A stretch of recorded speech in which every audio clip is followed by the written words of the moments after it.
So Krittika నక్షత్రానికి సంబంధించి, కృతిక అంటే ఇది రవికి సంబంధించిన నక్షత్రం. ఫస్ట్ హౌస్లో అంటే మేషరాశిలో కొంచెం, వృషభ రాశిలో కొంచెం ఇలా ఉండే నక్షత్రం. శుక్రుడు ఒక అధిపతి ఉంటాడు. అంటే ఇక్కడ మీరు రాశులు చూసినప్పుడే మీ జీవితం సగం అర్థమైపోతుంటుంది సుమా. ఎలా అంటే రాశులు అంటే యూట్యూబ్ రాశులు కాదు. మొట్టమొదటి రాశి అంటే మేషం, కుజుడు రిప్రజెంట్ రియల్ ఎస్టేట్, ఎర్త్, అవునా కదా ఒకటి. రెండేంటి వృషభం, శుక్రుడు వెల్త్. కానీ ఇందులో చంద్రుడు ఉచ్చ స్థితి పొందుతాడని అర్థం ఒకటి. సెకండ్, ఫస్ట్ ఏంటి అశ్విని నక్షత్రం మీద మేషరాశిలో రవి ఉచ్చస్థితి పొందుతాడు. Sun, Mars, Earth. ఈ కృతిక అంటే నాన్నక ప్రేమతో అదో టైప్ స్టోరీ. ఇదంతా నాన్న చేసిన తప్పులు. అలాగే ఇప్పుడు హాయ్ నాన్న సినిమా వచ్చింది. అంటే ఒక సింపుల్గా చెప్పాలంటే ఒక జెర్సీ సినిమా లాంటిది అనమాట. ఇవన్నీ ఎందుకు చెప్తున్నానంటే కృతిక నక్షత్రానికి వెల్త్ చాలామంది వృషభ రాశి అని అన్న, ఎందుకంటే ఇందులో రోహిణీ నక్షత్రం ఉన్నది. సో నేను అది చాలా పట్టుకోవాలి. అలాగే మేష రాశిలో ఇది 2 రకాలుగా పాయలు వెళ్ళిపోద్ది అనమాట. గోదావరి పాయలు మాకు విడిపోయినట్టు ఇలా 2 పాయల కింద విడిపోతుంది. సో ఇందులో మేషానికి ఉన్న కుజుడు నేచర్ ఉంటుంది, అగ్రెసివ్నెస్ ఉంటుంది వీళ్ళకి, ఒక కోపం జీవితంలో. అదే తండ్రికి సంబంధించి ఈ భూ సంబంధిత వ్యాపారాలు, అయితే భూ సంబంధిత వ్యవహారాలు, భూ సంబంధిత విధానాలు అన్నింటిలోనే బ్రహ్మాండంగా ఉంటుంది. కృతిక మొట్టమొదటిగా అశ్విని నక్షత్రం మీద ఉన్నది. అంటే హీలింగ్ రిలేటెడ్. అంటే ఏంటి, అశ్విని అంటే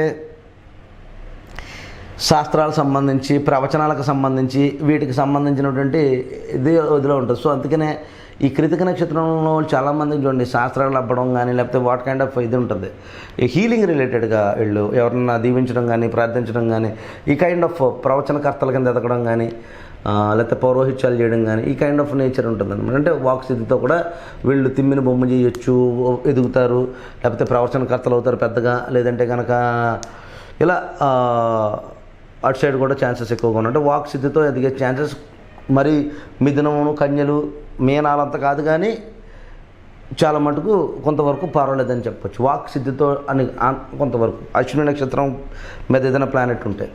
ఇకపోతే కృతిక నక్షత్రానికి వచ్చేటప్పటికి ఈ ఫైర్ రిలేటెడ్ నక్షత్రంలో ఈ చంద్రుడి పరిమాణం మదర్ ఇంపార్టెంట్గా చాలా ఇంపార్టెంట్ రోల్ ప్లే చేస్తుంది. 3 చూడండి, వృషభ రాశిలో ఉన్న కృతిక అయితే 3 కర్కాటకం అవుతుంది. వృషభ రాశిలో ఉన్న కృతిక అయితే 3 కర్కాటకం అవుతుంది. కేవలం అన్నయ్య వల్ల లేకపోతే అన్నదమ్ముల వల్ల ఇక్కడ ఫ్యామిలీలో ఉన్న సుఖశాంతులు పోతాయి. మీరు మళ్ళీ పట్టుకోవాల్సిందా, మీ నాన్నగారికి కానీ మీకు కానీ ఫ్యామిలీ రిలేషన్స్ అంటే నాన్నగారికి సంబంధించిన అన్నదమ్ములు కానీ, అక్క చెల్లెలు కానీ, లేదా కజిన్స్ కానీ, వాళ్ళ వల్ల చతుర్థ స్థానము అంటే ఇల్లు అని అర్థం. చంద్రుడు ఎక్కడికి వస్తున్నాడు, 3 నుంచి రోహిణీ నక్షత్రానికి వస్తాడు, అంటే కృతిక తర్వాత ఇంచుమించు. సో ఇక్కడ ఫస్ట్ వృషభానికి సంబంధించి చెప్తున్నాను. అదే ఒకవేళ మేషంలో ఉన్న కృతిక అనుకోండి, డైరెక్ట్గా వీళ్ళకి 4th హౌస్ వచ్చి ప్రాపర్టీస్ పోతాయి. వీళ్ళకి ప్రాపర్టీస్ పూర్తిగా పోతాయి. వీళ్ళకి అన్నదమ్ముళ్ళు లేకపోతే అక్క చెల్లెళ్ళు ఫాదర్ని కానీ, లేకపోతే మిమ్మల్ని కానీ, మీ అన్నదమ్ములు కానీ ఏదైనా దెబ్బేసే ఛాన్సెస్, అంటే కొంచెం ఎక్కడైనా మోసం చేయడం కానీ, లేకపోతే వాళ్ళతో మీకు పూర్తిగా కలిసి రాకపోవడం కానీ, ఈ కైండ్ ఆఫ్ ఎన్విరాన్మెంట్ అనేది మనశ్శాంతికి లోపించడానికి అద్భుతంగా పనిచేస్తుందని అర్థం. సో ఈ కంజక్షన్లో ఈ నేచర్ ఉంటుంది. చూడండి, ఇవన్నీ ఎలా చెప్తామంటే నేను ప్రతి వీడియోలో చెప్తున్నాను ఈ మధ్యన. ఇప్పుడు నల్లమట్టి, ఎర్రమట్టి, బంకమట్టి ఇలా ఉంటాయి కదా, ఒక్కొక్క మట్టికి ఒక్కొక్క వాసన ఉంటుంది. 27 నక్షత్రాలకి నేను నేచర్ చెప్తున్నాను సుమా. ఈ నేచర్ ఎక్కడో దగ్గర జీవితంలో ఎక్కడో దగ్గర తగులుతుంది. నాకు ఇలాగే లేదండి అని మాట అక్కర్లేదు ఎంచేతంటే కనుక మ్యాక్సిమం నేను చెప్పిన 100కి ఒక 80-90 మందికి కలుగుతాయి ఈజీగా. అందులో పైన 10 మంది కలకపోవడం చాలా అదృష్టం. ఎంచేతంటే ఏదైనా గురు వీక్షణలు పొందడం కానీ, గురుడు స్వక్షేత్రాన్ని ఉండడం కానీ, లేకపోతే గురుడు లగ్నస్థానాన్ని ఉండడం కానీ, లేకపోతే గురుడు ఈ నక్షత్రాల మీద ఉండడం కానీ, ఇలా ఏదైనా ఉన్నప్పుడు బెనిఫిట్స్ బాగుంటాయి. సో కృతిక నక్షత్రానికి సంబంధించి ఈ బ్రదర్ రోలు, బ్రదర్సు, బామర్దులు వీళ్ళ రోల్స్ పనిచేయవు కృతిక నక్షత్రానికి. ఇది ఒక పాయింట్ బాగా గమనించాలి. సెకండ్, వీళ్ళకి భూమి, రియల్ ఎస్టేట్ వీటి జోలికి వెళ్తే చేతులు కాలుతాయి. ఎందుకు? కుజుడు తిన్నగా కర్కాటగా వచ్చి నేర్చబడతాడు. భూమిని పట్టుకున్నా, రియల్ ఎస్టేట్ని పట్టుకున్నా వీళ్ళకి చేయగలుగుతుంటుంది. కృతిక వృషభానికి కొంత పర్వాలేదు. మేషంలో ఉన్న కృతిక అయితే కొంచెం వీళ్ళకి డిలేడ్ ప్రాసెస్లో కానీ, లేకపోతే ప్రాబ్లమ్స్ ఎక్కువగా ఉండడం కానీ, లేకపోతే కొంచెం ఇబ్బందిగా ఉండడం కానీ, ఈ కైండ్ ఆఫ్ నేచర్స్ ఎక్కువగా ఉంటాయి. ఇకపోతే మదర్ రిలేటెడ్ కానీ, అంటే వీళ్ళకి పిల్లలు పుట్టిన తర్వాత, మీకు మళ్ళీ చెప్తున్నాను సుమా, పిల్లలు పుట్టిన తర్వాత ఈ కృతికలు ప్రత్యేకించి ఈ 2 రాశుల్లో కూడా పిల్లలు పుట్టిన తర్వాత చాలా మటుకు జీవితం బెటర్గా అనిపిస్తుంటుంది. కొంచెం మంచి పరిణామాలు కనిపిస్తాయి జీవితంలో. ఈ విషయాన్ని బాగా గమనించాలి. ఇకపోతే మగపిల్లలు పుట్టే ఛాన్సెస్ ఎక్కువగా ఉంటాయి కృతిక నక్షత్రాలకి. ఇది కూడా గుర్తుపెట్టు. ఇది రవి నక్షత్రం. ఇదే నక్షత్రమే రవిది. సో ఎక్కువగా ఆడపిల్లల కన్నా మగపిల్లలు పుట్టడానికి ఛాన్సెస్ ఎక్కువగా ఉంటాయి. కానీ మీరు ఒకటి గమనించాల, సింహం నుంచి మళ్ళీ కుంభాన్ని చూస్తుంటాడు సింహం ఎప్పుడు కూడా. ఈ పిల్లలకి చాలాసార్లు ఎక్కువ గెటిన్స్ ఇవ్వడానికి కానీ, లేదంటే కనుక ఎక్కువ ఏమంటారు దాన్ని, శని ఇప్పుడు ఏదైనా డిలే చేస్తాడు ఇచ్చేటప్పుడు. అంటే రోజువారీకి సంబంధించి కానీ, లేకపోతే అకస్మాత్తుగా ఇచ్చే ధనానికి సంబంధించి కానీ వీళ్ళ దగ్గర డిలే ఉంటుంది. ఇది బాగా పట్టుకోవాల్సిన, ఎందుకంటే ఇది న్యాచురల్గా కాలపురుష చక్ర రీత్యంలో సెకండ్ హౌస్ వచ్చేటప్పటికి ఈ వృషభ రాశి వస్తుంది. ఫస్ట్ హౌస్ వచ్చేటప్పటికి మేషం వస్తుంది.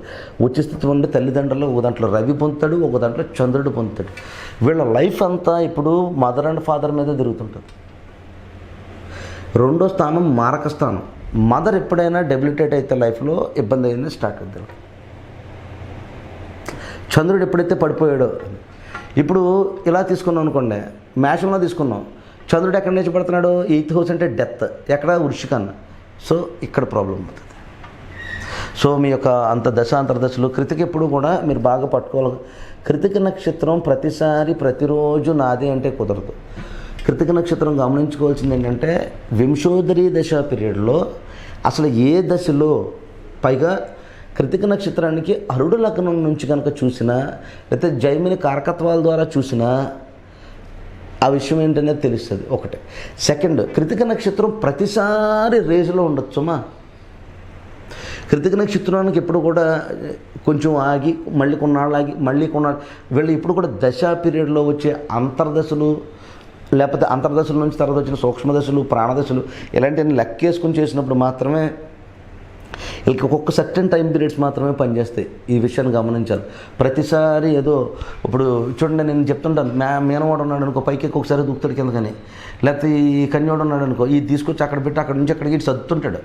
సో ఇట్లా అన్ని రాజులు. ఈ కృతిక అలా కాదు.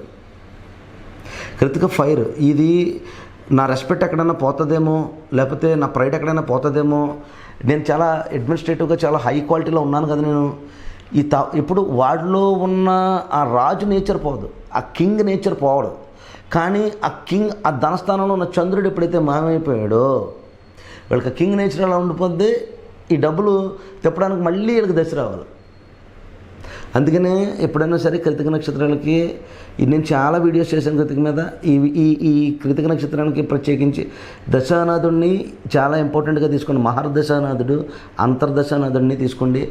అలాగే దశాంశకరణ ఒకసారి చెక్ చేసుకున్న తర్వాత చేయండి. అలాగే కృతిక నక్షత్రానికి ఇంకా ఇంపార్టెంట్గా చెప్పాలనుకుంటే, కృతిక నక్షత్రానికి కెరియర్స్ ఎప్పుడు కూడా మీకు ద బెస్ట్ కెరియర్స్ ఎప్పుడు కూడా మేకప్ రిలేటెడ్ కానీ, సెలూన్స్ రిలేటెడ్ కానీ, నైఫ్ రిలేటెడ్ కానీ, కట్లరీ రిలేటెడ్. కట్లరీ అంటే ఈ వంటగదికి సంబంధించినటువంటి విషయాలన్నీ కూడా, లేదంటే మీకు ఇంకా సింపుల్గా చెప్తాను, కిచెన్కి సంబంధించిన కబోర్డ్స్ ఉన్నాయి కదా, ఈ కబోర్డ్ డిజైనింగ్స్ కానీ, లేదంటే కిచెన్గా బాగా డిజైన్ చేస్తున్నారు కదా, ఎందుకంటే ఇది శుక్రుడి స్థానం. ఇంటీరియర్ డిజైనింగ్ సంబంధించి కానీ, ఆర్కిటెక్ట్ డిజైనింగ్స్కి సంబంధించి కానీ, ఇలాంటి వాటి మీద అన్నిటి మీద కూడా మీకు ఎంతగానో కలిసి రావడానికి అవకాశం ఉంటుంది అనమాట.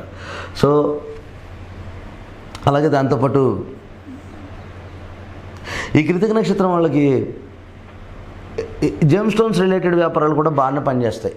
ఓకే, ఇది కూడా మీరు గమనించండి. అది మీ యొక్క జాతక చక్రాన్ని బట్టి అది అంచనా వేసి చెప్పాలి. జనరల్గా జెమ్ స్టోన్స్ కూడా మీకు చాలా బాగుంది, ఎందుకంటే అక్కడ మూన్, వీనస్ వీళ్ళంతా అంటే చంద్రుడు, శుక్రుడు అంతా కలయికతో జరుగుతుంది కాబట్టి ఇదంతా వెల్ అండ్ గుడ్కి వెళ్ళే ఛాన్సెస్ ఉంటాయి.